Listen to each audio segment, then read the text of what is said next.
It's on. And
No. We'll see. See you later.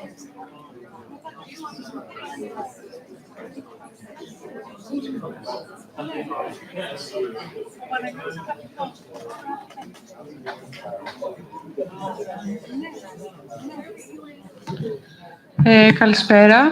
Νομίζω ότι είναι ώρα να ξεκινάμε σιγά-σιγά. Αγαπητοί και αγαπητές συνάδελφοι, φίλες και φίλοι, καλώς ήρθατε.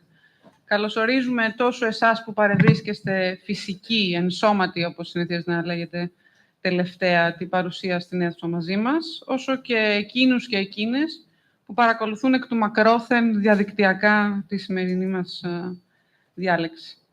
Για όσους δεν με γνωρίζουν, είμαι η Μύρινα Καλαϊτζή, ερευνήτρια στο Ινστιτούτο Ιστορικών Ερευνών του Εθνικού Ιδρύματος Ερευνών. Για σήμερα έχω αναλάβει τον πιο ξεκούραστο ρόλο, αυτόν του τελετάρχη, όπως με έχει αποκαλέσει στο παρελθόν ο Πασχάλης Πασχίδης, καλός μου συνάδελφος. Και δεν θα σας κουράσω καθόλου, θα σας παρουσιάσω πολύ γρήγορα σε τίτλους μόνο τα περιεχόμενα της βραδιάς, κυρίως όσα πλαισιώνουν την απόψενή διάλεξη αυτή καθ' αυτή. Σύντομο χαιρετισμό θα απευθύνουν ο Νικόλαος Παπαζαρκάδας, διευθυντής του Ινστιτούτου μας, καθώς και η Κάθριν Χάρλοου, διευθύντρια του Ινστιτούτου Κλασικών Σπουδών της Σχολής Προηγμένων Σπουδών του Πανεπιστημίου του Λονδίνου. Τον προσκεκλημένο μας ομιλητή, καθηγητή Jason König, θα παρουσιάσει η Χριστίνα Κωνσταντακοπούλου, συνάδελφος, ερευνήτρια του Ινστιτούτου Ιστορικών Ερευνών, ενώ τη συζήτηση μετά το πέρας της διάλεξης θα συντονίσει η διευθύντρια της Βρετανικής Σχολής Αθηνών, καθηγήτρια Ρεμπέκα Σουίτμαν. Τι ούτω τρόπος, μπορούμε να σας διαβεβαιώσουμε ότι οι συνδιοργανωτές των φθινοπορεινών διαλέξεων στις κλασικές σπουδές, μηδενός εξαιρουμένου και μηδενιάς εξαιρουμένης, θα έχουμε παρελάσει για αγαθό φρονούμε σκοπό ενώπιόν σας. Ειδικά η Χριστίνα Κωνσταντακοπούλου πρέπει να το πούμε ότι επιδεικνύει σιδηρά πυγμή προκειμένου να βρίσκεται σήμερα μαζί μας και την ευχαριστούμε πολύ γι' αυτό. Αν πιστεύετε ότι ενδέχεται να έχετε ξεχάσει να ελέγξετε τα κινητά σας και να τα θέσετε σε αυστηρά σιωπηρή διαμαρτυρία, ας το κάνετε, σας παρακαλούμε πολύ τώρα. Κύριο Παζαρκάδα.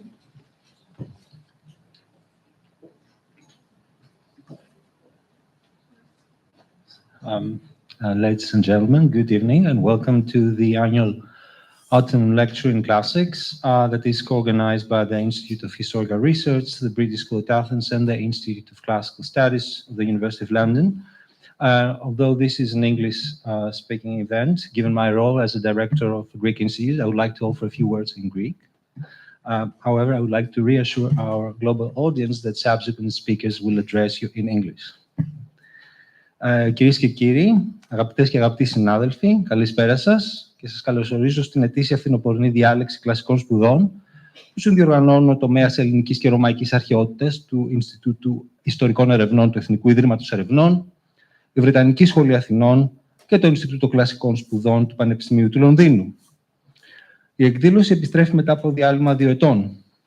Οι φθινοπορεινές διαλέξεις ξεκίνησαν το 2015 και συνεχίστηκαν ανελιπώς έως το 2020.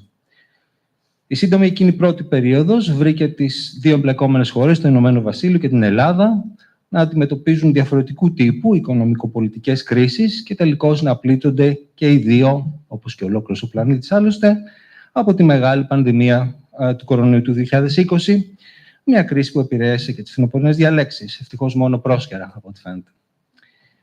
Δεν σκοπεύω να σας κουράσω με λεπτομέρειες. Θα σταθώ ωστόσο στην προγραμματικώς εκπεφρασμένη επιθυμία των συμβαλωμένων μερών να προωθήσουν στο ύψιστο δυνατό επίπεδο τον επιστημονικό διάλογο μεταξύ των δύο χωρών, της Ελλάδας και της Μεγάλης Βρετανίας, στο τομέα των αρχαιογνωστικών σπουδών.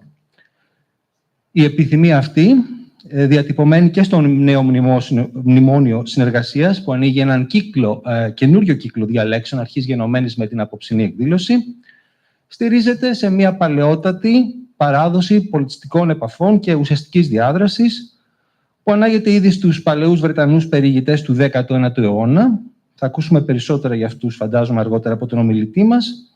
Περνάει από το μακρότατο και πολυσχηδές έργο της Βρετανικής Σχολής στη χώρα μας και βεβαίως μετουσιώνεται τις τελευταίες δεκαετίες στην επιστημονική παραγωγή δεκάδων, αν όχι εκατοντάδων Ελληνών επιστημόνων που έχουν διαπαιδαγωγηθεί σε κορυφαία πανεπιστημιακά ιδρύματα της Μεγάλης Βρετανίας. Το γνωρίζω καλά και ο ίδιος, καθώς ανήκω στη συγκεκριμένη τάξη ευρυγετηθέντων. Εν πάση περιπτώσει, δεν πρόκειται να σας απασχολήσω περισσότερο, γιατί είμαι βέβαιος ότι όλες και όλοι αδειμονείτε να ακούσετε τη διάλεξη του διακεκριμένου επισκέπτη μας, του καθηγητή Jason König, του Πανεπιστημίου του St. Andrews, και σας ευχαριστώ.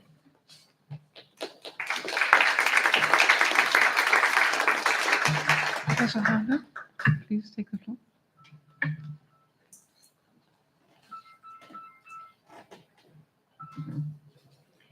Good evening, everyone. Kalispera. I'm absolutely delighted to be here representing the Institute of Classical Studies. This is also the first opportunity I've had to visit Athens since before the COVID pandemic, so it's wonderful to be back. I would like to thank the Institute of Historical Research, especially for offering us this opportunity to bring a lecturer from the UK to give the autumn lecture. And of course, also to thank the British School at Athens for your wonderful hospitality. As it happens, it is the 70th birthday of the Institute of Classical Studies today. We were founded in 1953 to give a home to the Hellenic and Roman Library, which had itself been founded in the 19th century, but needed new premises, but also to provide an institute for advanced researchers in London, and especially in order to connect researchers at that time in London to the international community of classical research. Over the past 70 years, our remit has become bigger, and we now have a national function in the United Kingdom in order to connect classics and ancient historical research up and down the UK, but also still to form that bridge. And of course, from the very early years of the Institute, when it made a name for itself, especially in Minoan studies, collaboration with the British School and also with Greek researchers has been especially important. So I'm absolutely delighted that we've now had the opportunity to revive this series of autumn lectures after a pause. And I hope very much that this evening will be just the beginning of new forms of collaboration between our institutions and our research communities. Thank you very much for having us here.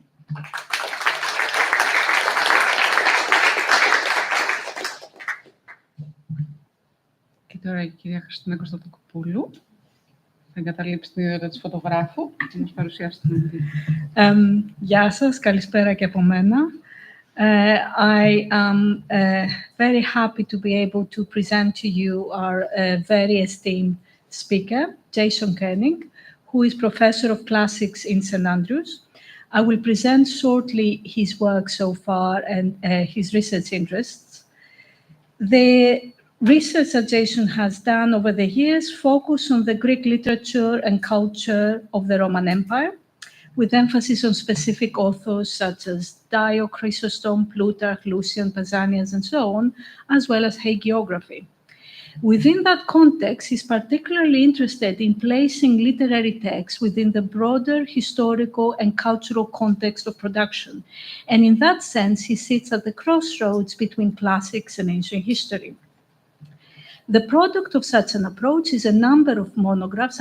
I was actually quite in awe by going through your CV, Jason, and going through all the titles of the books that you have written. I'm only going to mention a few. So his first book focuses on the history of athletics and texts dealing with athletics and how these texts sit within the culture and history of athletics in the Roman world. This is the 2005 Cambridge University Press book called Athletics and Literature in the Roman Empire. Similar approach is his 2012 Cambridge University Press monograph, which focuses on food and the cultural history of food and the literary texts related to food, and it's entitled Scents and Symposiasts, the Literature of Food and the Symposium in the Greco-Roman and Early Christian Culture. He's also interested in how knowledge is expressed, framed, and produced in the Roman world, and this has resulted in a truly tremendous number of excellent edited volumes. I will only mention a few.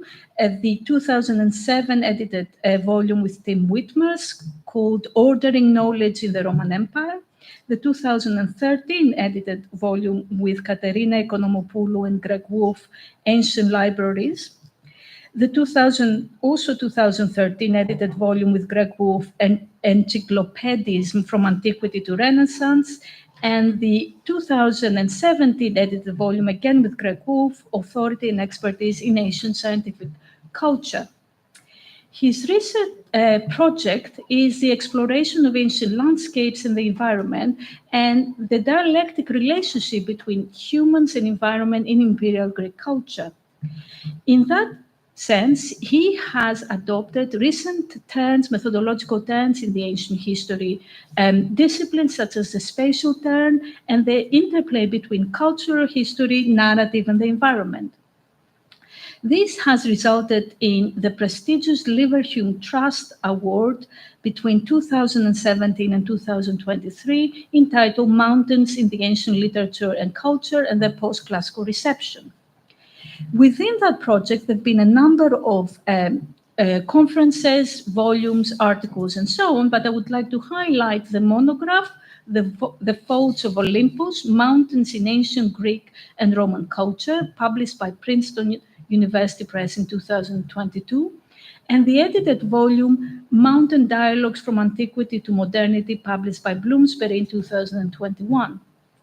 This approach includes not only a discussion of mountains in the ancient world and the Roman world more particularly, but also a discussion of the representation of mountains in 19th century travelers of Greece. At the forefront of this approach is bringing discourses about the past into modern historiographical debates about the environment. And this is particularly important for ancient history because very often ancient history debates do not always fit into debates that affect medieval or modern history.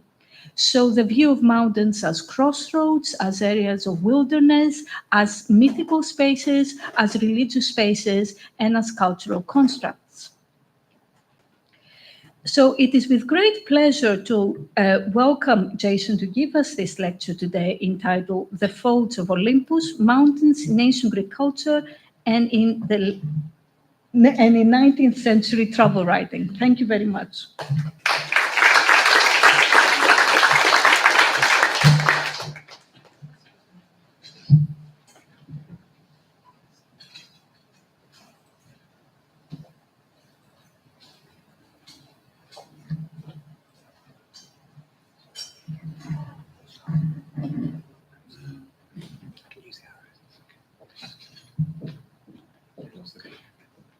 I can use the arrows on the keyboard.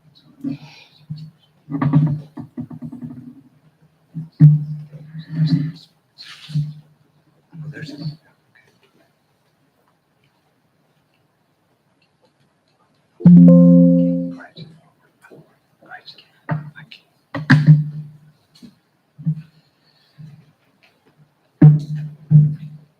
Great. Thank you. Great. Thank you, Christy, for those very kind words. It's wonderful to be here. Thanks to the Institute for Historical Research, National Hellenic Research Foundation, Institute for Classical Studies, British School at Athens, and to everyone who has helped to make this trip possible. I should also acknowledge the support of the Leverhulme Trust, who generously funded this research. Okay, the question I want to ask in the first half, or first 2/3 of this lecture, is simply how do we write the history of the mountains of Greece as they were experienced and represented in classical antiquity? That history has been largely invisible up to now. We still tend to focus on urban culture and urban sources when we study ancient history. The importance of mountains in ancient literature hasn't been studied in any depth, although there are occasional exceptions, for example, in the work of Richard Buxton on Greek tragedy. The astonishing mountain archaeology of Greece and the Eastern Mediterranean more broadly still has not had the attention it deserves. It tends to get drowned out by much more spectacular, more monumental sites down at sea level. I want to suggest today that it's the right time to change that situation and to tell a new version of the story of mountains in ancient Greek culture. Just to take one example, the huge explosion of interest in the environmental history of the ancient world over the last few years, which Christy was alluding to then, is opening up lots of new opportunities for asking new questions about mountain landscapes, approaching them from new perspectives. If we want to understand ancient Mediterranean culture, the mountains of Greece have to be at the heart of the story that we tell. I think it's also the case that looking at the mountains of Greece makes a difference to the way we tell the history of human responses to mountains over a longer period and the history of mountaineering more broadly. There's a standard narrative in mountaineering history which assumes that there was a watershed in European history around the middle of the 18th century. We're often told that before that date, people either felt indifferent towards mountains or else viewed them as ugly and terrifying and dangerous places.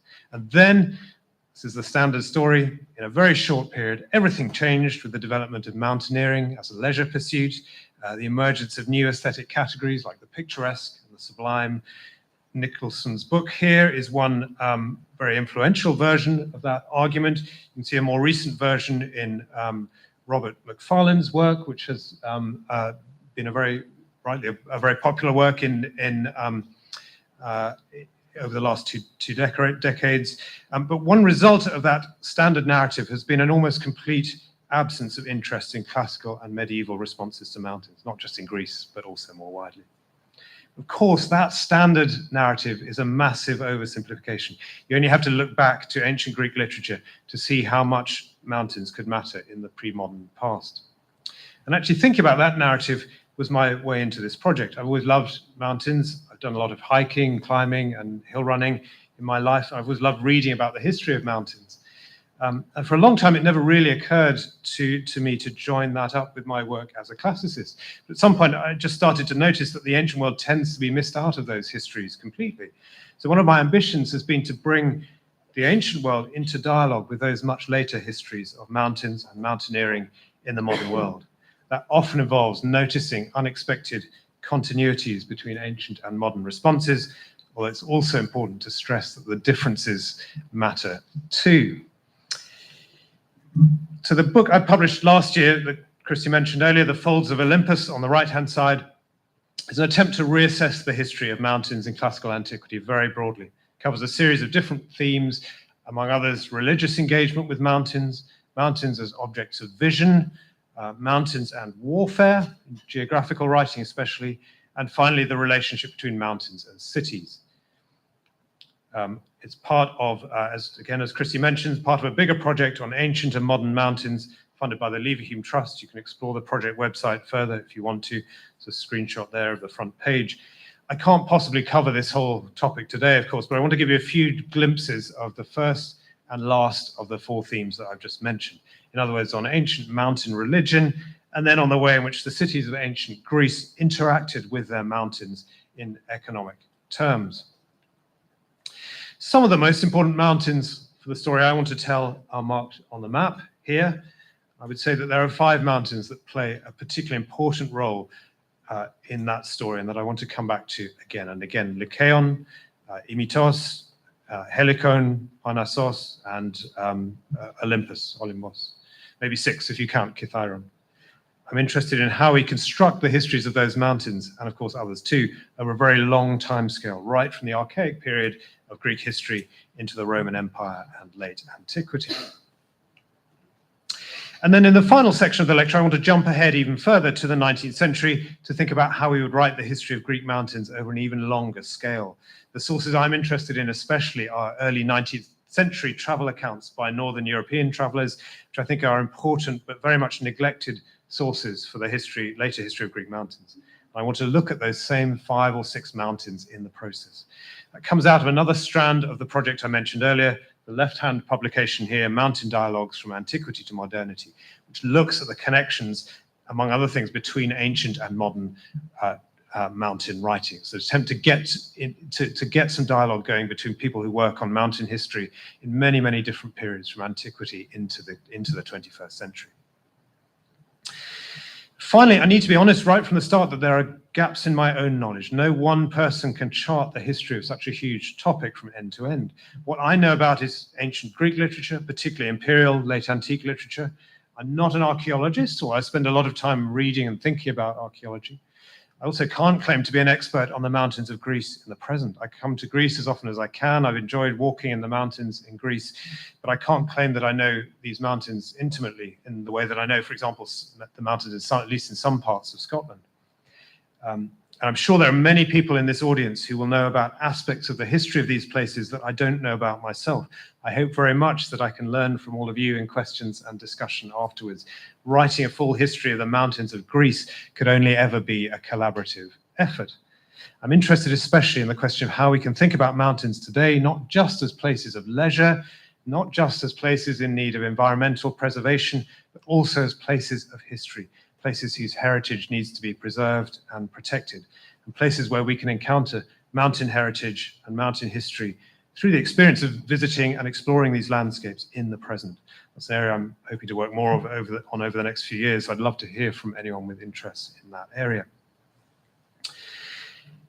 Okay, I want to start by looking at mountain religion in antiquity, including the sacrificial altars that we find on so many summits in the ancient Greek world, and also in the present. Of course, I also want to look at the travel writing of Pausanias, who gives us some precious glimpses of a living culture of mountain religion, even as late as the 2nd century CE under Roman rule. In the modern world, I think mountains are often landscapes that have a very special relationship with time. And this review article by Thomas Simpson is a fantastic way into this subject. On one level, mountains are places where we act out our own modernity. You might think about the way in which so much modern mountaineering culture values conquests of mountain summits and links that, particularly in 20th century mountaineering history, links that with assertions of national pride and national identity. But at the same time, we can also think of mountains as places of great antiquity, which to some extent resist those modernizing impositions, for example, because they're places of great geological antiquity. But of course, that link between mountains and the past was even stronger in the ancient world than it is for us. And one reason for that is the fact that at least some mountain summits were places of sacrifice over a very long time period. Mount Lycaon is a good place to start. It's the best excavated summit altar in the Eastern Mediterranean, thanks to the amazing work of the team at the Mount Lycaon Excavation and Survey Project.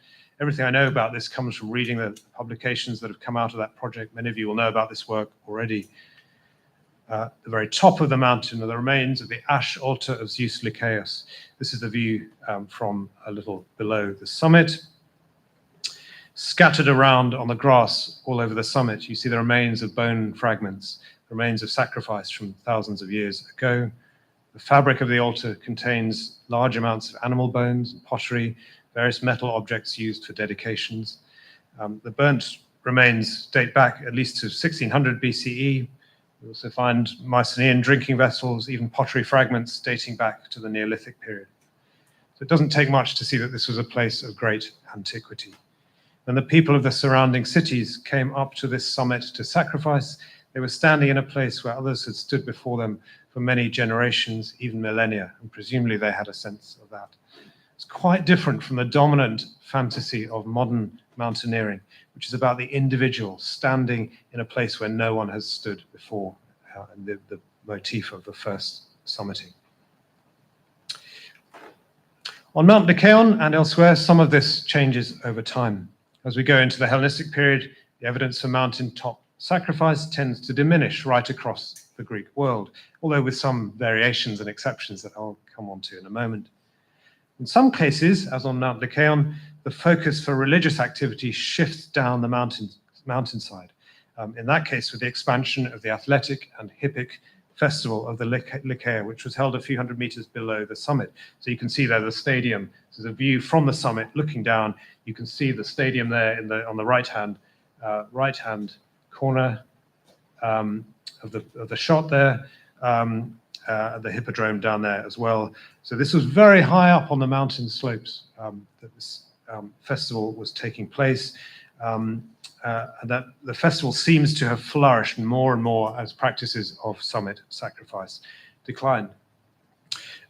This was a time for the people of Arcadia to act out their regional identity on the slopes of the mountain. Although it was also a festival that had a very widespread reputation right across the Mediterranean world. And we have evidence in victory lists of visitors from many, many other parts of Greece as well. So it was an important festival. The mountain was also prominent in Arcadian coin issues from the Hellenistic period, which similarly celebrated Arcadian identity. Okay, all of this is well documented for Mount Lycaon, but less so for some of the other mountains of the Greek world. This PhD by Alexis Bellis has collected all of the evidence for this exhaustively. It's a really precious resource, and I should acknowledge the fact that I've really drawn on this a lot and have learned a huge amount from Alexis's work on this. For a lesser known example, you could look at a site like Mount Arachneon, north of Nafplion, which has an amazing summit altar. I think it's hardly ever visited. You can see the mountain as you look north from Nafplion because of the wind turbines lining the ridge very prominently there. This is the view back down from the summit. I've managed to cut out the wind turbines in this picture, but it's quite difficult to do, actually. They're pretty prominent up there. The evidence for Mount Olympus is also still not as widely known, I think, as it should be. The significant remains are those which are found on the southern peak of Aias Andonios, which stands at about 2,800 meters. In other words, just over 100 meters below the highest summit of Mytikas. The finds were made in the 1960s during the building of a meteorological station. They include, among other things, ash, bone fragments, fragments of pottery, several inscriptions to Zeus Olympios, also some coins, some of them Hellenistic from the 4th century BCE onwards, but many of them from the 4th or even 5th century CE, which suggests that the sanctuary may have been visited most of all in late antiquity, even after the spread of Christianity in the Roman Empire. The worship of Zeus, of course, was widespread in the surrounding area, especially in the city of Dion on the northern slopes of Olympus, where the sanctuary of Zeus Olympios is still visible.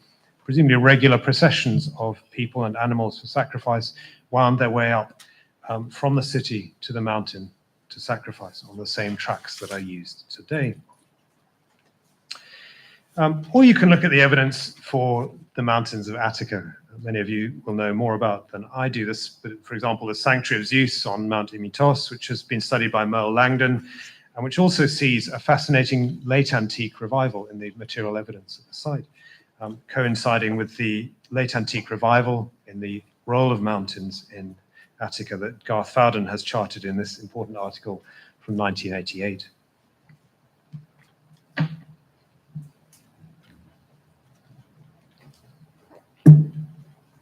I should stress again that I'm not an archaeologist. I'm not claiming to make an original contribution to the archaeology of the mountains of Greece. And there are others here who know at least as much about some of these sites as I do.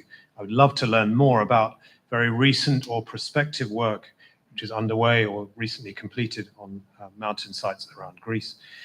What I'm interested, though, primarily in my own work, is the way in which all of that is reflected in literary textual representations of mountains from the ancient world. So I want to turn now to Pausanias to see how he deals with the mountains of Greece.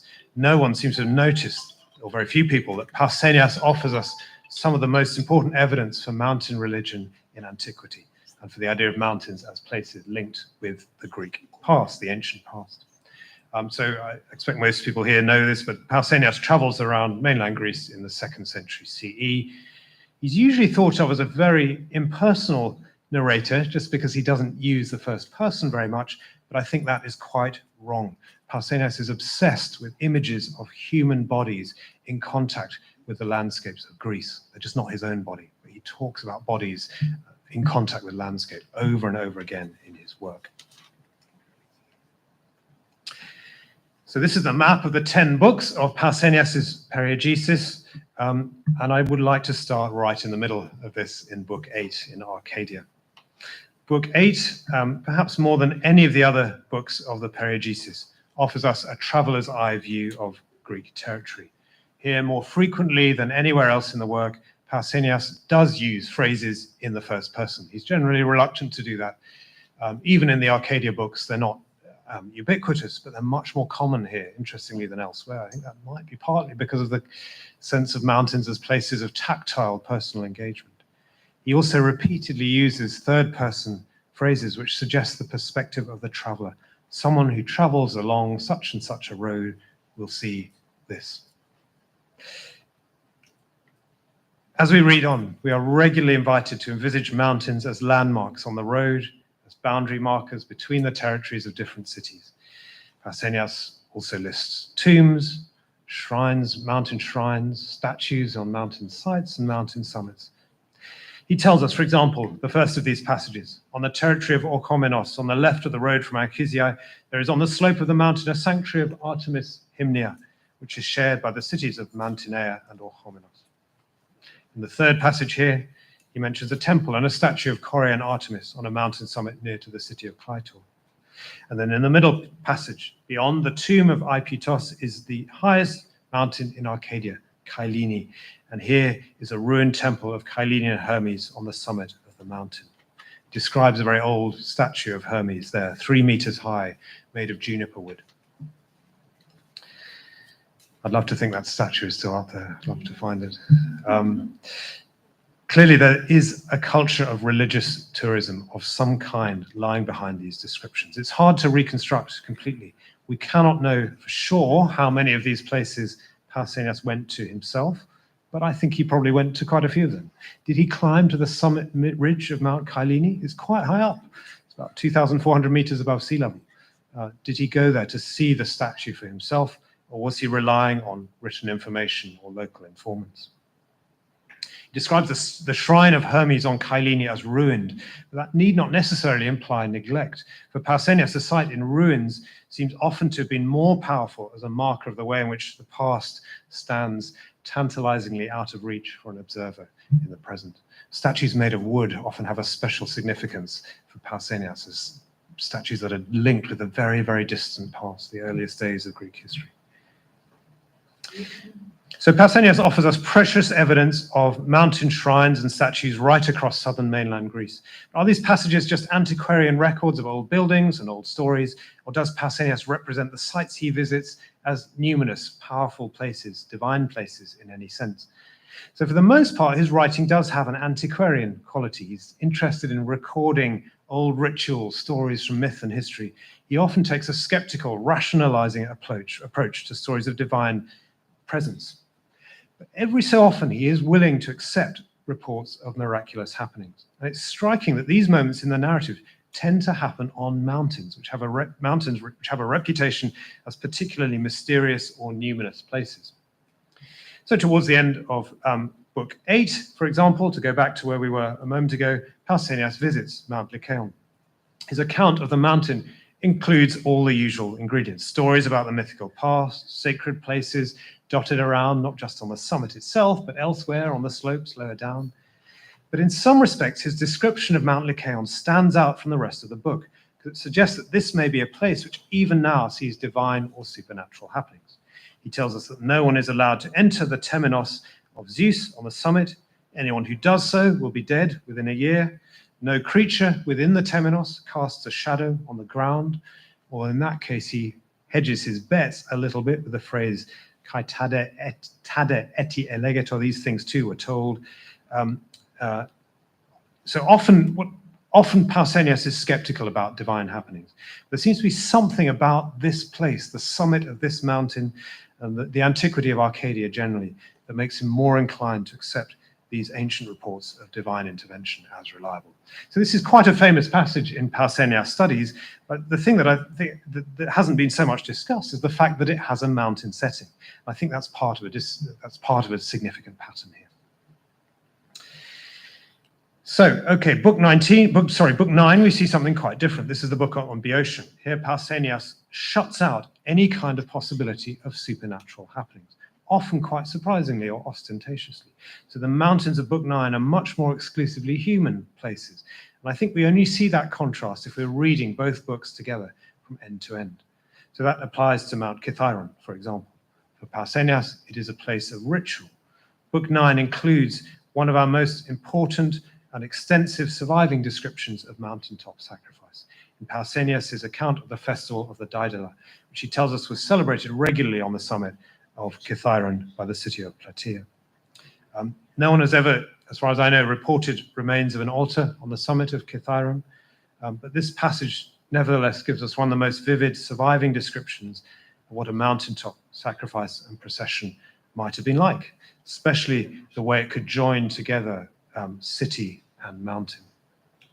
This is the second half of the passage here. One of the things, I won't read this out just for reasons of time, but you can see the intricate description of how the altar on the summit is built separately for each manifestation of the ritual. But I particularly want to draw attention to the passage in bold right at the end. It reminds us that it was not just the view from summit sanctuaries, mountain summits, that mattered for the ancient Greeks. Just as important was visibility from below, or indeed visibility from other mountains. It may be the case that relatively few worshippers actually went up to the summits to sacrifice in this and other festivals in honor of Zeus. But on a clear day, even those down below would have been able to follow with their eyes the smoke of sacrifice rising up from the mountain to feel they're in connection with that site. I think Pausanias' description of Mount Helicon is also fascinating, also in some ways a bit puzzling. Let me read this out. If you ascend about 20 stadia from this grove, you get to what is called the horse's fountain, the Hippocrene. They say that the horse of Bellerophon made it by striking the ground with his hoof. The Boeotians who live around Helicon have a tradition that Hesiod wrote nothing but the works. And even from that work, they reject the prelude to the Muses, saying that the beginning of the poem is an account of the strifes. They showed me also a piece of lead where the spring is, mostly defaced by time, on which is engraved the works and days. Pausanias must have climbed all the way up the long slope to see it. Again, it's a long climb, not as high as Kyllene, but it's hundreds of meters of ascent up a very, very steep hill. His brief use of the first person pronoun here, they showed me, gives us a precious glimpse of a culture of mountain climbing as tourism, which is implied but not firmly attested in the rest of the work. That shadowy word they, I think, is important too. Presumably these are local guides. They showed me. Local guides who would accompany visitors there to visit the site, the festival site down below. The thing I want to draw attention to here is that the Boeotians have such a stripped, if you like, a stripped down, divinity-free version of Hesiod's poems. They don't include the theogony. They're not interested in that. They cut out the preface to the Works of Days, which again is one of the most the passages of the Works of Days where the presence of the divine is most prominent. So theirs is a very human vision of Hesiod's work. The inhabitants of Boeotia, on Pausanias' account, strip away stories of divine presence from their mountains, and his portrayal of Helicon is part of that wider pattern. Book 9 is very different from Book 8. Once again, we only see that if we read them from end to end together. And then in Book 10, the pendulum swings back. At Delphi, particularly Mount Parnassos, we see another of those moments where Pausanias is open to stories of divine epiphany. These are the stories of supernatural apparitions that helped to drive away the invading army of the Gauls in the 3rd century BCE, including avalanches of rocks, visions of ancient heroes. In fact, this seems to be quite a special moment for Pausanias in his ongoing exploration of divine presence. He's already mentioned it twice earlier in the text. In the Book 10 passage, we hear that Brenos and his army were faced by those of the Greeks who had assembled at Delphi, and portents from the gods were revealed to the barbarians quickly and more clearly than any other case I know of. That sentence perhaps explains why Pausanias gives so much prominence to this story. It's the very best example he knows of divine intervention. It stands in contrast with his much more skeptical approach to most stories about divine intervention. So he tells us the Gauls were terrified by lightning and earthquakes. It's a fantastic passage. Supernatural sightings of divine heroes from the Delphic past. In the night, got very cold, so there was snow and great rocks slipping down from Parnassos, broken off bits of cliff headed straight down for them. And in the next night, they have the fatal blow comes with the intervention of the god Pan. They're infected with panic. They begin to hallucinate about being under attack, and they kill each other. So his summing up there is quite insistent. Sorry, I think that's not on the passage I've given you. He says, "I assure you, that is how it happened." There's no doubt in his mind, unlike most of those other passages where he is so skeptical, so cautious about describing divine happenings. So in that sense, Pausanias offers us an image of mountains as places of supernatural power in a much more immediate, more terrifying way than the image of divine presence through ritual that predominates in the rest of his work. The mountains have their own agency here, an ability to resist mistreatment, to repel the bodies of their invaders. So essentially what I'm arguing here is that Pausanias is working with a series of different possibilities for thinking about religious activity and divine presence in the mountains. He's juxtaposing different ways of thinking about mountains as places associated with the past. Okay, I wanted to look at Pausanias in depth just to give you one case study to back up the claims I'm making about, I guess, the sophistication of ancient presentations of mountain landscape.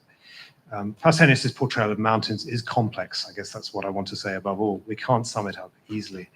So I'm interested in Pausanias' periegesis, not just as evidence for mountain archaeology, mountain religion, but also as a text that brings pleasure, a text that we're invited to read from end to end.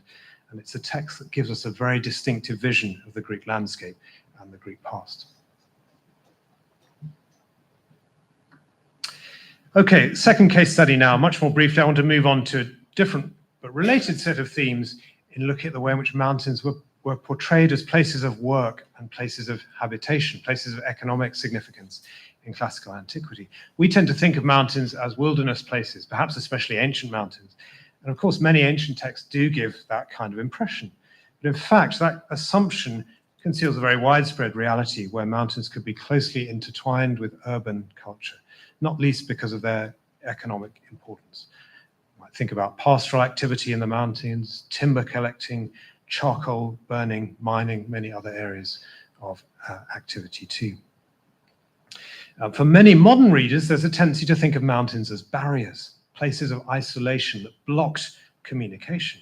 But in fact, there's been more and more work recently showing that the opposite can sometimes be true, also for more recent periods of Alpine Mediterranean history. So one starting point for me is a brief discussion by Peter Toneman of the communities on either side of Mount Cadmos in Asia Minor. He shows that the elites of those cities were often more closely related, linked with each other, than with the much more accessible cities on the plains beneath them. And that was presumably because of the way in which they shared the resources of the mountain in common. Often when identity is formed in mountain regions, it happens despite the difficulty of the terrain, almost as though that fragmentation is an incentive to increase cooperation rather than the opposite. I think that's true for Arcadia, certainly. And of course, mountains were crucial to the way in which Greek cities sometimes presented themselves or envisaged their own identities. This is a coin from the city of Caesarea in Cappadocia.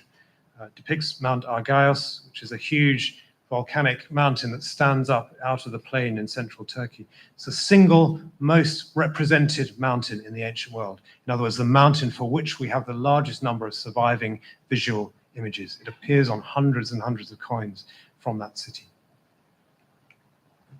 It's striking also how often visual images of mountains in antiquity appear in the background to image pictures of urban landscape, or at least built environment. In this case, background to villa architecture. This is actually an Italian example. It's a wall painting from Pompeii.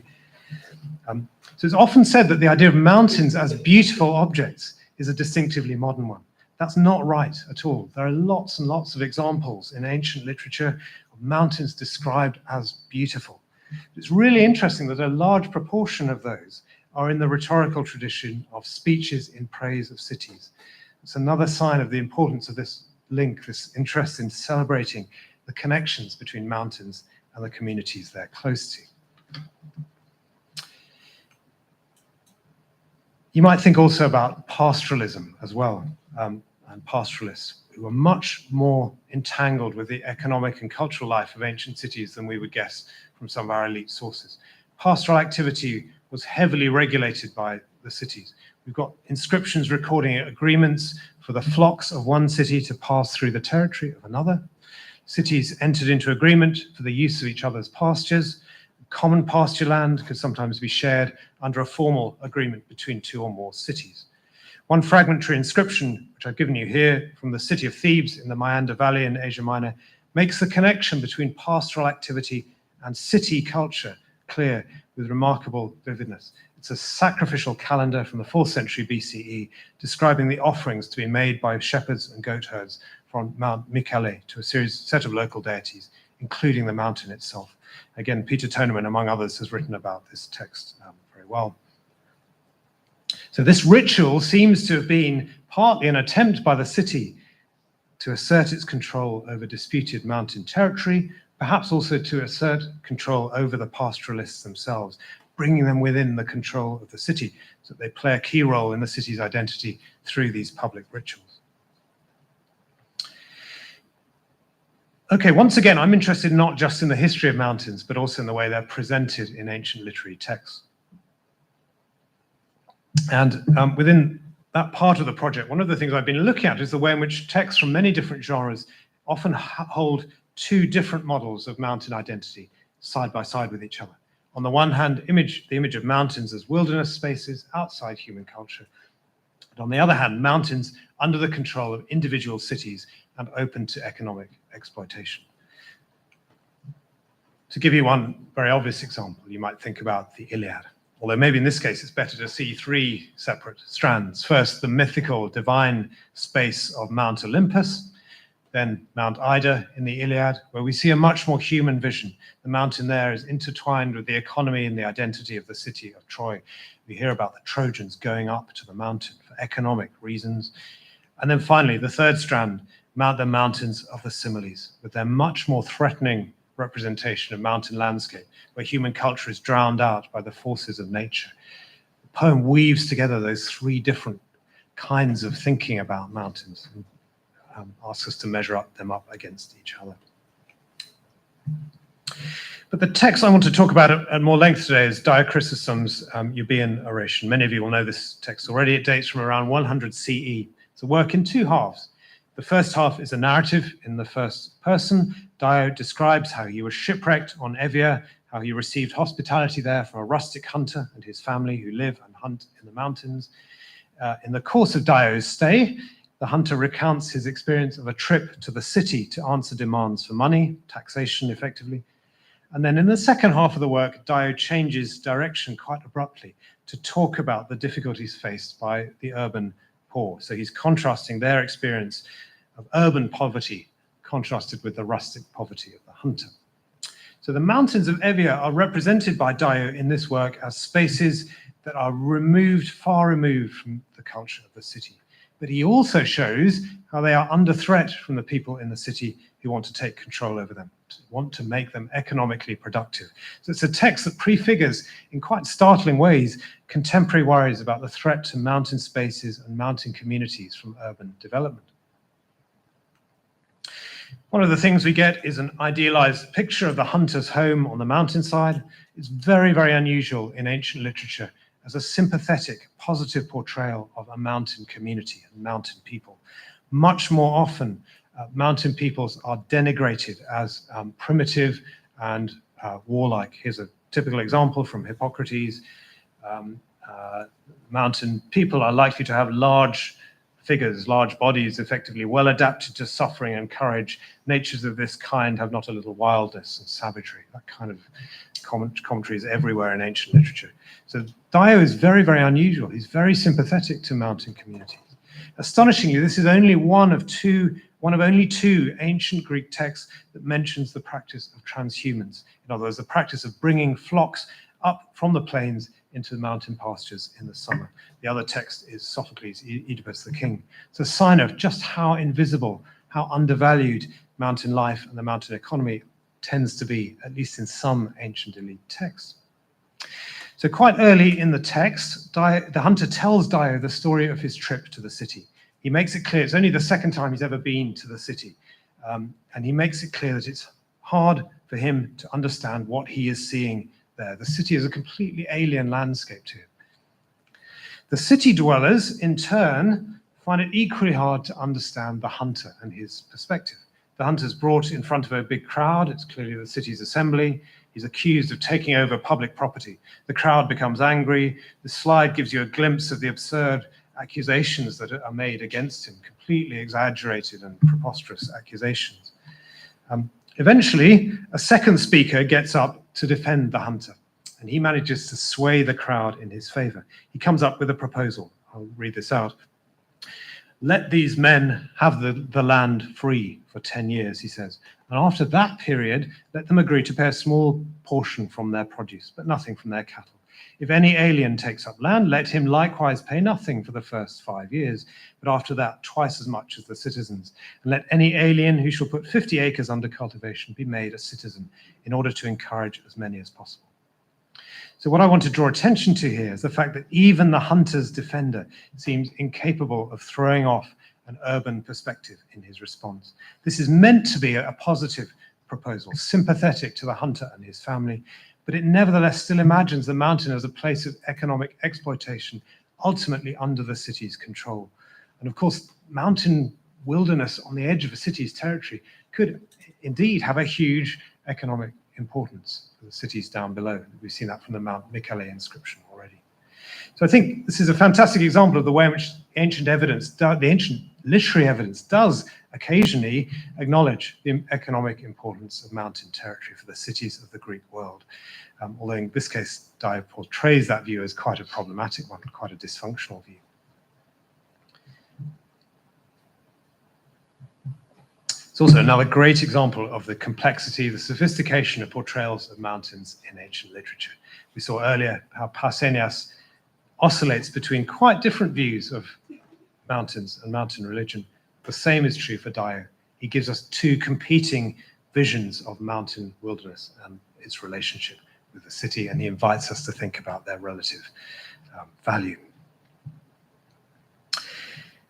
Okay, that's more or less all I want to say about the mountains of ancient Greece. I've tried to show two things. First, the religious importance of mountains, their role as places with links to the Greek past, and then secondly, the economic importance of mountains, the way in which they were linked with urban lives and the urban identities of the surrounding cities.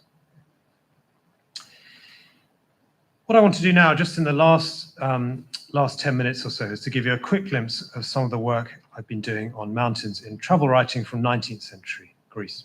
I've got several reasons for being interested in this material. The first is just that I think these are important but neglected sources for the post-classical history of mountains in Greece, as I said earlier, although we need to be careful not to take them at face value, especially in their very negative portrayal of mountain communities in many cases. But the second reason, once again, is that I think they are important for the wider history of mountaineering. This comes back to what I was saying at the beginning. A lot of 19th century writing about mountains and mountaineering, especially writing from the Alps, draws attention to the idea that climbing mountains was something quite new in human history, a marker of modernity. So the work of Leslie Stephen is one of the most influential examples of this. Leslie Stephen was the father of Virginia Woolf. He was one of the early pioneers of the Alpine Club. He wrote very widely about his climbing experiences in the Alps. And he was very keen on this story, the sense of the Alpine climbing as a way of being modern. Once again, it's very clear that that's a huge oversimplification. And actually the legacy of ancient Greek and Roman ways of thinking about landscape continued to have a huge influence over the development of modern mountaineering discourse. And that's much easier to see when we look at the writings from Greece.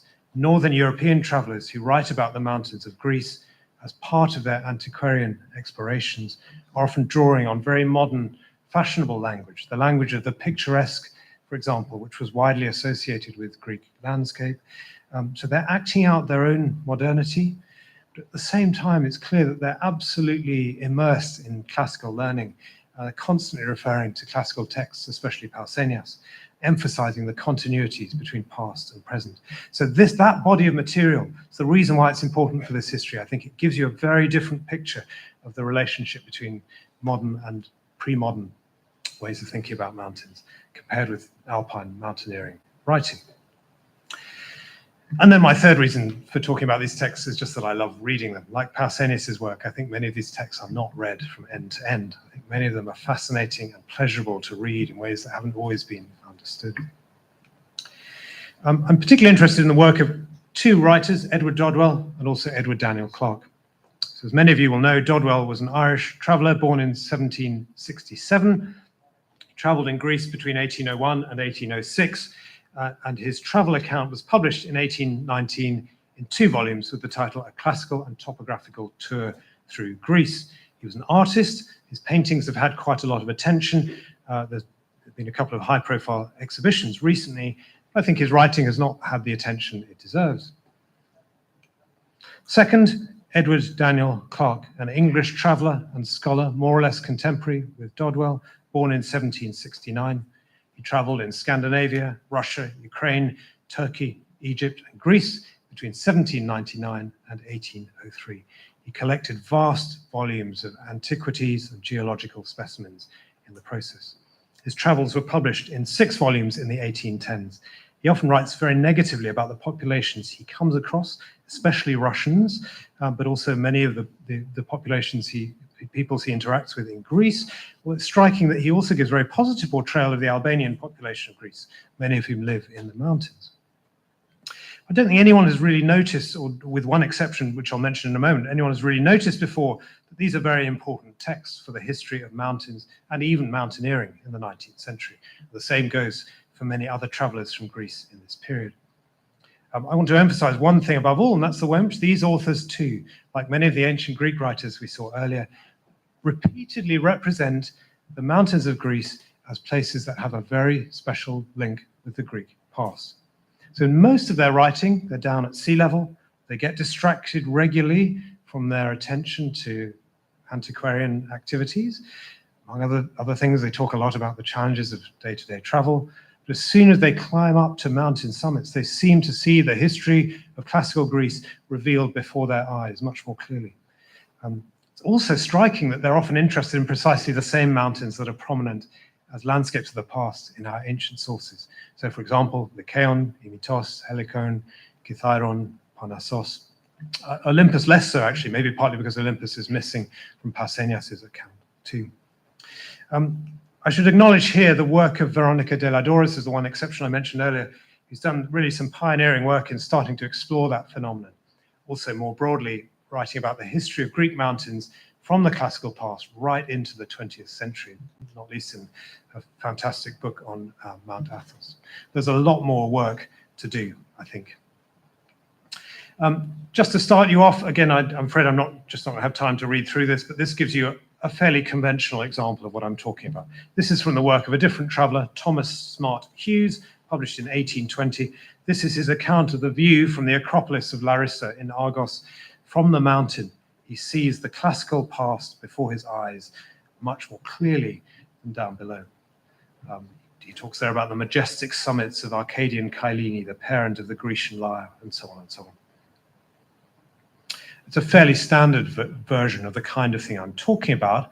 Actually, Dodwell and Clarke do some really remarkable things, I think, with that motif in their writing. Okay, for reasons of time, I'm just going to focus my attention on Dodwell for today, really just for the last 5 minutes now, but I'm very pleased to say more about Clarke and others too in questions. Here you've got the map that stands at the beginning of Dodwell's first volume. You can see immediately that the mountains matter for him.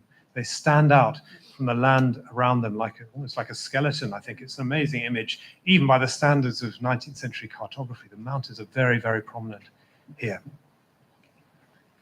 You can see also how Dodwell depicts the mountains of Greece in his paintings. The first one here is Parnassos.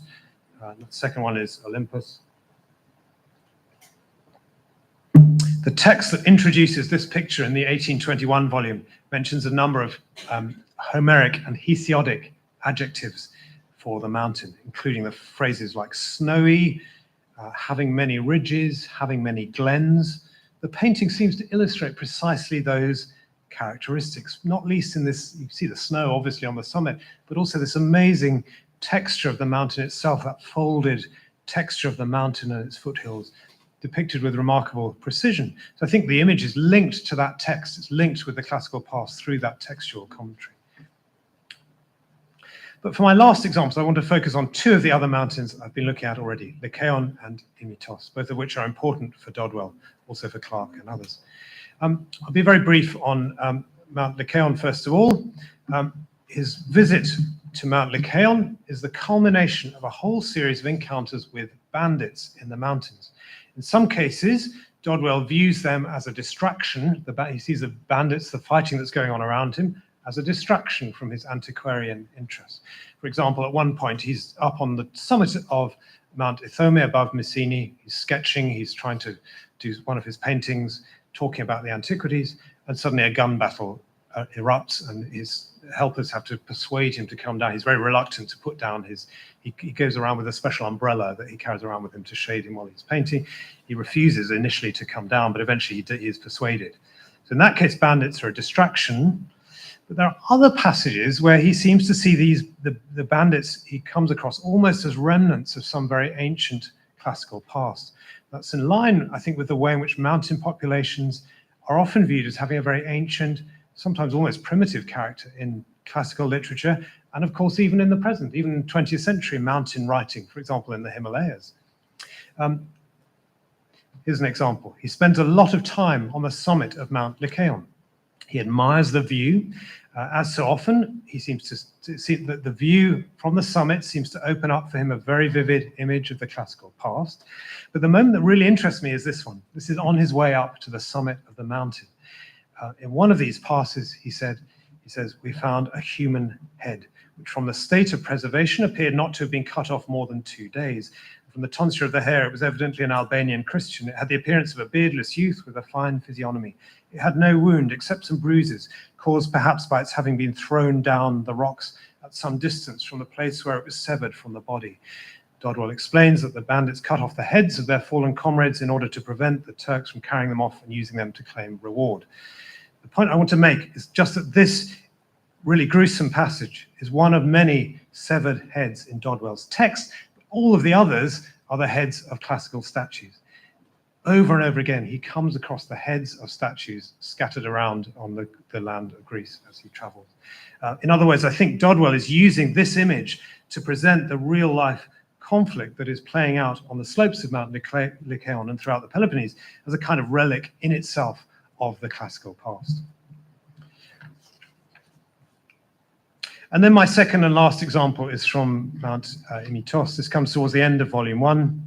Dodwell sets out from Athens to climb the mountain together with Pomadi, the professional artist who traveled with him. His belief, I'm quoting here, is that he believes that its summit would present one of the most extensive views in Greece. They reach the monastery on the slopes of the mountain in the evening. They find the monastery deserted. The doors are shut. They climb the walls of the monastery with, again, I'm quoting, with a great deal of difficulty and some danger. And let me quote again from his description of what he finds there. They find that a deep silence prevailed throughout the cells, the occupants of which seemed to have recently retired. The storerooms were open and well furnished with jars of Himetian honey ranged in neat order. Next were large tubs of olives. From the roof hung rows of grapes, pomegranates, and figs. We took complete possession of the place and feasted on the produce of the deserted mansion, which seemed to have been prepared for our reception. In the morning, they ride up to the summit. Again, I'm quoting, over the bare and shining surface of the rocks. The view surpasses even Dodwell's very elevated expectations. Again, I'll quote here, I had already seen in Greece many surprising views of coasts and islands, long chains of mountains rising one above another, receding in uncertain lines as far as the eye could reach. But no view can equal that from Initos in rich magnificence or in attractive charms. The spectator is sufficiently elevated to command the whole surrounding country, and at the same time not too much so for the full impression of picturesque variety. And I conceive that few spots in the world combine so much interest of a classic kind with so much harmony of outline. So you can see there that very heavily aestheticizing, painterly judgment talks about the attractive charms, the picturesque variety, the harmony of outline. That is combined, as so often in Dodwell, with his antiquarian interests. So much interest of a classic kind. And what you get in what follows is an extraordinary catalogue of ancient sites and monuments, the places that he can see from the mountain summit. It goes on for pages and pages afterwards, extraordinary detail. It stretches on for about 6 pages of his account. It's full of references to classical authors, Ovid, Pliny the Elder, Pausanias, Plato, much higher concentration of those, as so often when he's up on a mountain summit than when he's describing what's happening down below. They seem to be alone up here with the classical past. The jars of honey, the Himetian honey, which wait for them in such abundance in the monastery, seem to signal the fact that the mountain is welcoming them into a place where antiquity is still alive in the present. I think that's how it would have seemed to Dodwell. They pass several more days drawing on the summit and sleeping in the monastery, and then they go back down to Athens. I'm going to finish in a minute, but I'll leave you here with one of Dodwell's images of the mountain here, Imitos again. Again, the mountains in the background are crucial to this image, I think. The texture of the mountains here stands in parallel to, it's very similar in some ways to the texture of the ruined statue. Both of them seem to be survivals from a very ancient past. I think they're equated with each other in the image here. Okay, I'm going to have to draw to a close there. I'm going to be very brief in conclusion. I summarized the first half of the lecture already, and I don't want to repeat myself. So this is really a conclusion just on those last 10 minutes or so on the traveller's texts. Clearly, these are problematic authors to take as role models in any sense. They embody a very hierarchical vision of cultural value. They denigrate local populations. They endorse the plundering of antiquities. I don't want to skate over any of that, and I would say more about those things if I had time. But I do want to suggest that at least in one respect, they can give us a kind of inspiration in helping us to think about mountains as places of history, places where we can encounter the past in new and vivid ways, and in ways which are actually prefigured, not just in these 19th century travel writers, but also in a whole range of ancient authors. Thank you very much.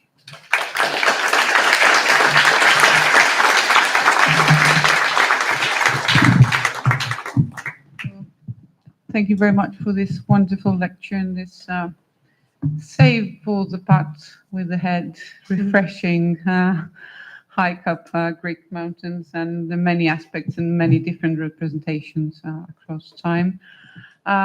Professor Sweetman is going to be chairing the discussion, and I will be circulating 2 microphones around. So, yeah. So just to add our thanks from the British School, and on behalf of the 3 institutions, I'd like to thank Jason very, very much indeed for such an engaging, wide-ranging and thought-provoking lecture. And I suspect that, like me, most of you would have liked to have him to have gone on for many more minutes rather than abandoning us just when we were getting more lovingly relaxed into the whole thing. His captivating images are tempting us to the mountains, and even those of us who generally spend more time on islands like Christie and Sophia as well, where actually I think what Jason was saying about mountains is very similar to what people say about islands too, where mountains are seen as dividers or solid masses. Islands often are seen as dividers. They're seen as dangerous places. They're often used in the 18th and 19th century writings as tropes for danger. Whereas actually what we found, those of us working on islands, is that many of these views come from people who are not from the islands themselves. Islanders themselves tend to have more positive views, and I suspect that's possibly true of people who live on the mountains as well. And it was really, really lovely to hear Pausanias' slightly more gentle voice rather than his, an awe-filled voice rather than his usual somewhat scornful statements. So thank you very much, Jason, for that. I'd like to open up the floor for questions, and Mirina is going to pass around the microphone. So does anyone have any questions for Jason? Do you want to stand and I'll stand? Yeah. Joshua.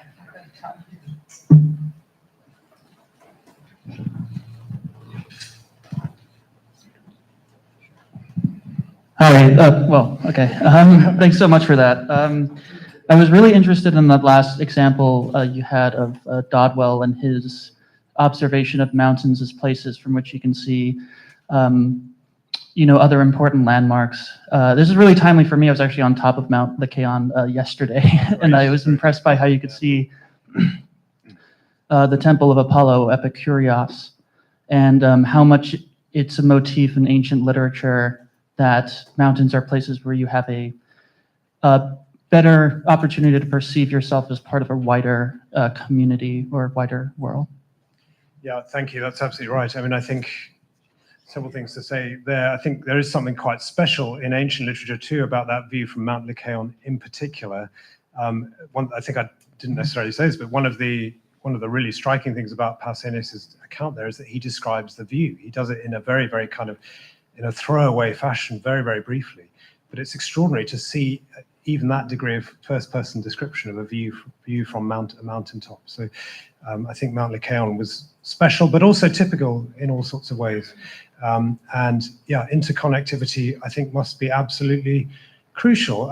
One thing that matters is the intervisibility between different mountain summits. I think we're starting to realize how important that was. And also, as I said, the kind of intervisibility between cities, people down at ground level, and sacrificial activity on the summits.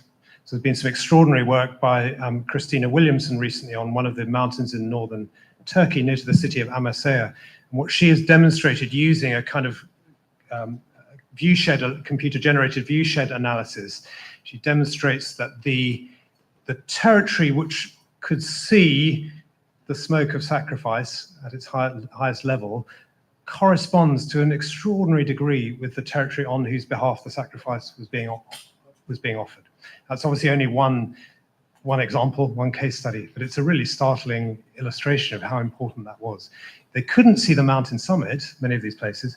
When you simulate a column of smoke rising many meters up into the air, then they can see it. So yeah, I think there's a lot more to say about that. Thank you. Yeah.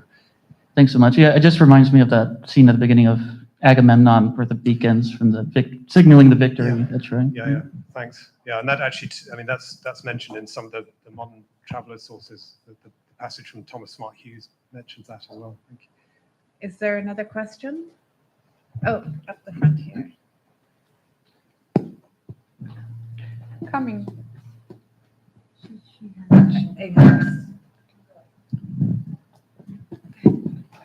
Thank you for a fascinating lecture.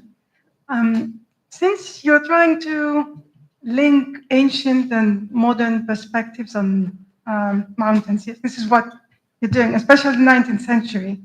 I was wondering if you've considered modern Greek folk songs.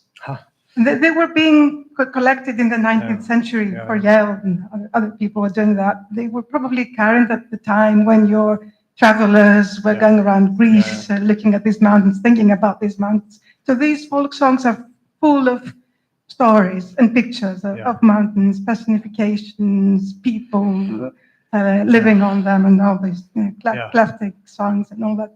So I was wondering if you studied that material and if you've noticed any awareness in the accounts of these travelers of these songs. You know, they have a long history. They're believed to have a long history, modern Greek folk songs, and there are theories that connect them with antiquity in many different ways. So this makes them all the more interesting for your project. Yeah, thank you. That's wonderful.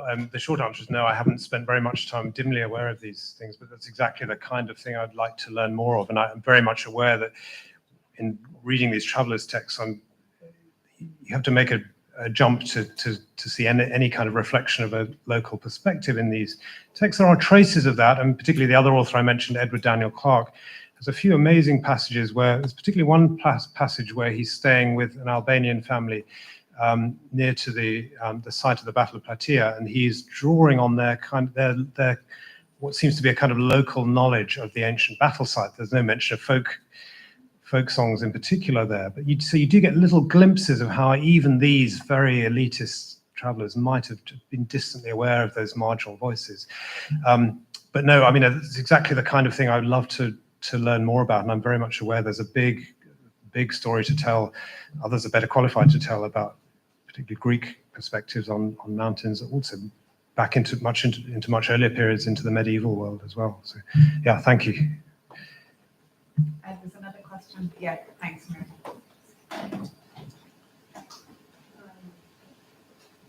Is this on? Okay. I am an herbalist teaching and writing about ancient Greek herbal medicine. So I was curious if you've encountered in the literature that you researched on any references to medicinal plants on the mountain. Yes, okay, interesting question. I don't have many details for you in the front of my mind, but certainly there are passages in ancient scientific writing which are interested in mountain plants, among others. So I think you would find, looking at the works of Galen would be one obvious place to go, but I think also the elder Pliny, the natural history is the other obvious place, the first place I would look. I mean, I'm very happy to follow up on this if you want to get in touch and discuss it more. So yeah, I don't have a very precise answer for you at this stage, but I mean, there's more general kind of answer is that is one thing I didn't really touch on here, but mountains as places of scientific exploration and activity is a very important part of ancient engagement with these places, just as it has been in modern mountain culture through the 19th and 20th centuries. There are all sorts of points of connection between the two. So yeah, thank you.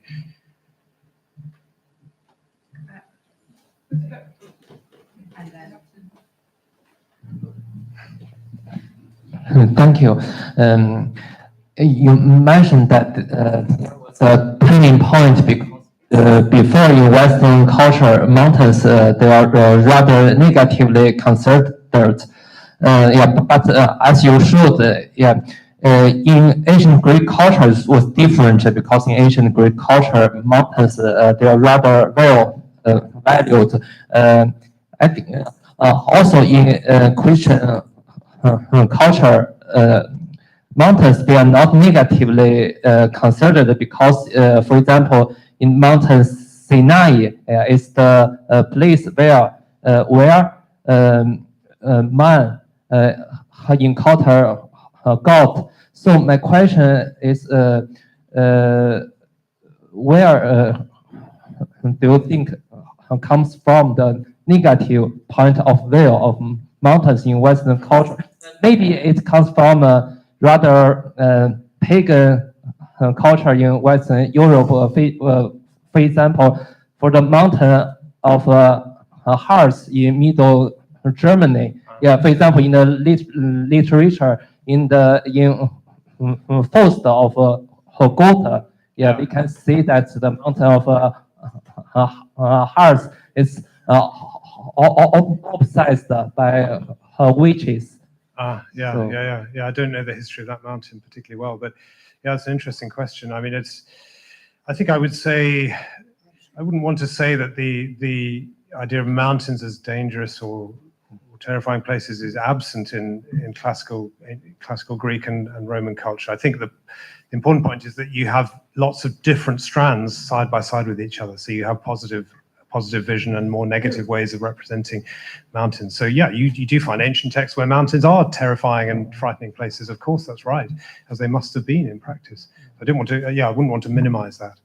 The other thing you raised there is the huge importance of early Christian culture in this story. And I mustn't talk for too long about this because I could go on for a long time about it. But there is a fascinating and very rich history of early Christian engagement with mountains, which is in some ways similar to what we find in the classical Greek and Roman texts, but in some ways also quite different. So there's a lot of stuff in the saints' lives. Think of all those saints' lives set in the Egyptian desert, which is described using the word oros. I mean, oros is the word mountain means something a bit different in that context, not necessarily referring to a mountain summit. But we also have this extraordinary text from around 400 CE, which is a travel diary of the pilgrim Egeria, who travels to Mount Sinai, among other things, and describes her ascent of the mountains, the mountain of Sinai, Mount Sinai, and other mountains too in the Holy Land. And it's an extraordinary text. I mean, it's a very interesting as a kind of early example of a female mountaineer. It gives us, it's one way into recapturing women's experience of mountain landscapes. But it also, in many respects, it's quite similar to what I was talking about in relation to Pausanias, because one of the things she is interested in, as soon as she gets up to these mountain summits, just like these travelers too, the 19th century travelers, suddenly she starts to have a clearer vision of all of the biblical places and territories that she can see from the mountaintop. So it's a fascinating example of the continuity of that idea of religious tourism into late antiquity. Thank you. Question here. Oh, you've got the mic already. 19th century. Can you hear me? No. In 19th century, descriptions of the Greek landscape, and not least of the mountains by German writers, tend to be informed by the notion of contrast between ancient, naive, and modern romantic attitudes towards nature. I was wondering if the writers who have been looking at engage that kind of discourse. Yeah, that's interesting. I'm not sure if I completely know the answer to that. I haven't worked closely on any of those German writers, but yeah, I mean, in a way, that's quite an interesting corrective to what I was saying, or it's a way of suggesting we should hesitate before accepting this story too readily, that if some of these travelers are actually working with a distinction between modern, as you say, romantic ways of viewing landscape and quite different ancient equivalents. So for some, in other words, what I'm getting at is the story I was telling here was a story of harmony between ancient and modern, which come together in these texts. And for somebody like Dodwell, you can see in that last passage I quoted, I think that for him, the aesthetic, romantic, picturesque quality goes hand in hand with antiquarian, ancient ways of looking. But yeah, you're right. There are other authors who handle that distinction quite differently, I think. And yeah, it would be good to look more at the German tradition, among other things.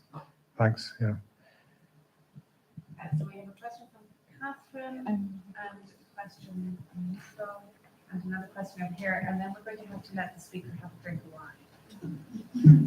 Got some water. Oh, No, it's all right. I said I got some. Thank you. My question, in a way, follows on from some of the answers you've given and your mention about mountains and scientific exploration. Because I was thinking about another aspect of this sort of standard narrative of 18th, 19th century change, and there's one about sort of time consciousness, the idea that people get very interested in really, really deep time, geological time, earth sciences time, and that might be associated with mountains. So you talked about the new perspective on classical antiquity, if I can put it that way, that we get. But I was thinking again about a German and his interest in geology and the collection of specimen samples and so on. And so I just wondered if you'd come across any examples where I was really attracted by what you said about this sort of shift in time and the way you can look into the past from the top of a mountain. But do we get that deep time coming through, or is it a kind of classically bound time of Pausanias and Pliny or even Homer?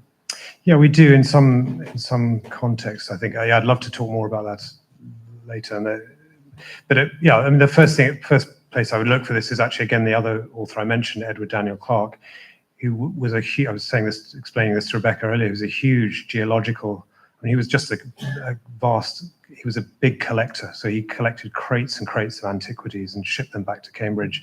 But what he also collected was huge numbers of geological, mineralogical specimens. He went on to become first professor of mineralogy at Cambridge. Pretty much invented that discipline. And in some of his texts, I mean, he's quite unusual. I think I haven't found anything else quite like it. But I think in some of his texts, you do get a sense that he's not only is his vision of the ancient past is not just the classical vision, but it's something more than that. He's looking somehow inside the fabric of the land And there are some really fascinating passages which do start to get us in that direction. So that's the first place I would look. But yeah, I'd love to talk more about that.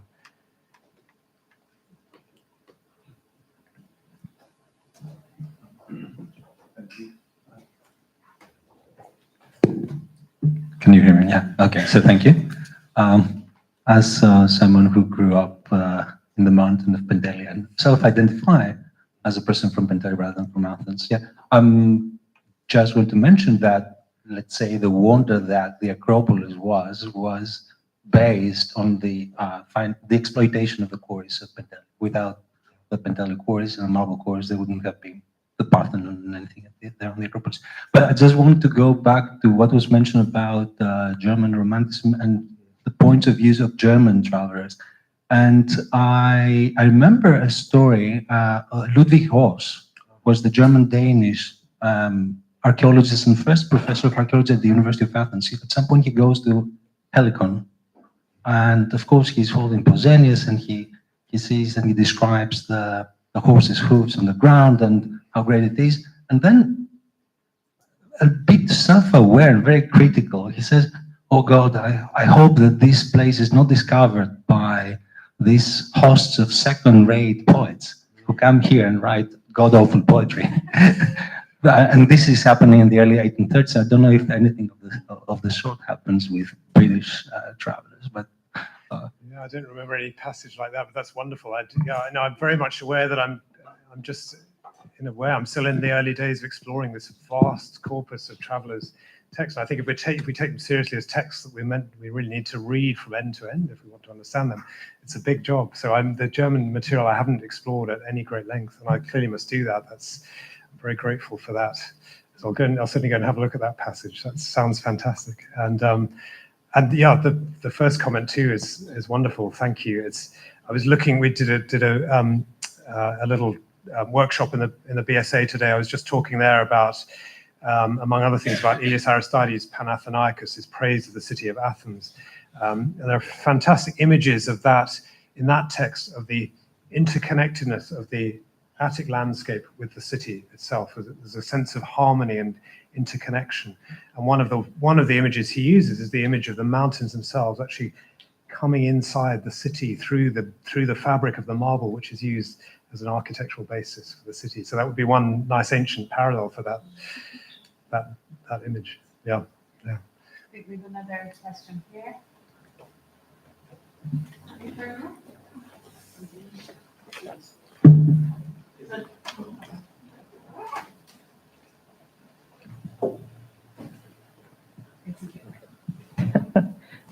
Thank you. I study archaeology, not to use the machines. I prefer the stonework. So, during your discussion of Dio's Euboean discourse, you had mentioned his characterization of rather rustic mountain peoples. Yeah. And you made one comment in particular about how mountain peoples are often seen as primitive in a sense. Okay, yeah. And you mentioned Tibet. Throughout this whole time, I've been drawing some fascinating parallels also to Appalachian mountain regions. They're kind of hillbilly stereotypes. Yeah. And even in travel literature, there's a very fascinating and connected genre to travel literature. 19th and early 20th century missionary literature. Great. People traveling through the Appalachians, interacting with these kind of, as they painted, primitive peoples. Yeah. And there was also other currents like Algeria and Sinai, as even the Appalachian Mountains being a place where you can encounter God. So you see kind of a transposition of attitudes towards Sinai onto these very foreign, very different mountains. Yeah. So I was wondering, are there any studies of mountains outside of the Eastern Mediterranean in particular that you have come across as a kind of interdisciplinary approach? Do you mean mountains in antiquity outside the Eastern Mediterranean? Not necessarily in antiquity, but even in the 19th century travel. Got it, yeah, okay. So yeah, there's more and more work opening up in this field. So one of the great pleasures of doing this project has been to have more and more dialogue over the last 5 or 10 years with lots of colleagues working in other areas of mountain, what you might call mountain studies or the mountain humanities. It's a huge expanding field, but it's a little bit disparate, I think, at the moment. And one of the things we've been trying to do is to get more dialogue going with people who work, among other things. Actually, I've had some fantastic opportunities to be in dialogue with colleagues who work on Appalachian studies and working on representation of marginal communities in Himalayan context. So I would say that there is some work underway, but I think there's a lot of potential there and a long way to go. And then one other short question. Yeah. In the folds of Olympus, you discussed Egeria and her pilgrimage to Mount Sinai. Yeah. Did you visit Mount Sinai? I have not. I would love to do so. There's a really fascinating point in how she described her ascent of the mountain. It's very different from pilgrimage routes today. Right. So perhaps I can talk later. But yeah. No, I'd love to talk. I'd love to talk more about that. It's a fascinating text. I agree. Yeah. And thank you very much for. Okay. We need to let Jason have some. I don't mind one more if you want. Squeeze one more. Yeah, let's have one. Oh, two more. No, okay, I don't want to take time from one. No. I don't worry about the wine. I'm happy with the question. Well, maybe you do. Yes, I don't know. Yeah. No, I want to keep talking. Maybe you don't. Which one? No, please go. And then. If I may go back, thank you for a wonderful lecture. If I may go back to the Arcadian mountains, I was intrigued by the difference in how Pausanias described the supernatural in Mount Lycaon and, as you said, in Boeotia. I was wondering, is that totally honest, or is it a clin d'oeil to his Roman readers because of the whole Arcadian utopia that has already begun to develop in Roman literature? Yeah, thank you. That's an interesting question. It's hard. I mean, it's obviously hard to track, isn't it, for Pausanias, because the Roman present is quite absent a lot of the time. But I think it is a really important question how far some of this is being shaped by Roman perceptions, and also obviously if you look at the Boeotian side of this, the Helicon as a place that is prominent within Roman poetry, within Latin poetry as well, and the site at Helicon, the site of the Museas, is very, very, very permeated by Roman imperial presence, really, in the statues there as well. So I think it's an important site for the Boeotian stuff. Question for the Boeotian stuff as well. Mm-hmm. Yeah, thank you. And our last question of the evening.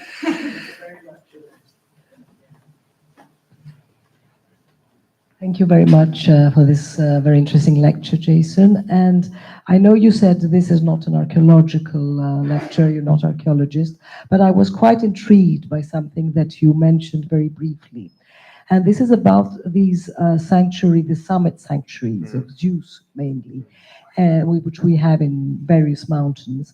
And you mentioned something that I was not aware of, that we have quite a lot of late antiquity material from these sanctuaries. And I found that quite interesting. And I was wondering whether it could be related, because this is a period where Christianism is now the official religion of the state, isn't it? And it is a period where most sanctuaries have been destroyed by the Christians. So I was wondering, how can we explain this? I can think of two explanations. The one is because these were so remote areas, they were areas where the pagans could actually go and still continue to show their faith and continue with their own religion. Although we know that at some point, all these sanctuaries of Zeus were transformed into the Prophidicilia sanctuaries. And I don't know when this happened, but I think this late antiquity phase of your sanctuaries is very interesting. Thank you. Absolutely, that's a great question. Thank you. And some of this Rebecca is better qualified to answer than I am, particularly the second question. I think your first explanation there sounds very plausible. to me. Although there might even be a sense in which the importance of mountains for Christian literature and Christian tradition is also actually encouraging pagans in this period to think more about their own mountain religious heritage. I guess it's not impossible, but yeah, I mean the volume of late antique finds is not enormous. I don't want to pretend that there's a No, vast but it amount, shows but that the sanctuary is still functioning, no? yeah, absolutely. And there are parallels also in for example, cave sites. Again, we were talking about the Cave of Pan site on the, I can't remember where it is exactly, out in rural Attica, which was heavily visited again in the late antique period with lots of signs of dedication there. So it is definitely, it is a consistent pattern. I think there's enough to say that. And yeah, it's a great question. I'd love to know the answer. Thank you. Yeah. Thank you all very much. I mean, the good news is that the BSA has lots of William Gell's archive, and so Jason will have to come back pretty soon, and I'm sure we'll wrestle up something for Alice to do as well. So would be great to have you back again, and thank you very, very much for a fabulous lecture, and thank you all for coming. Thank you very much.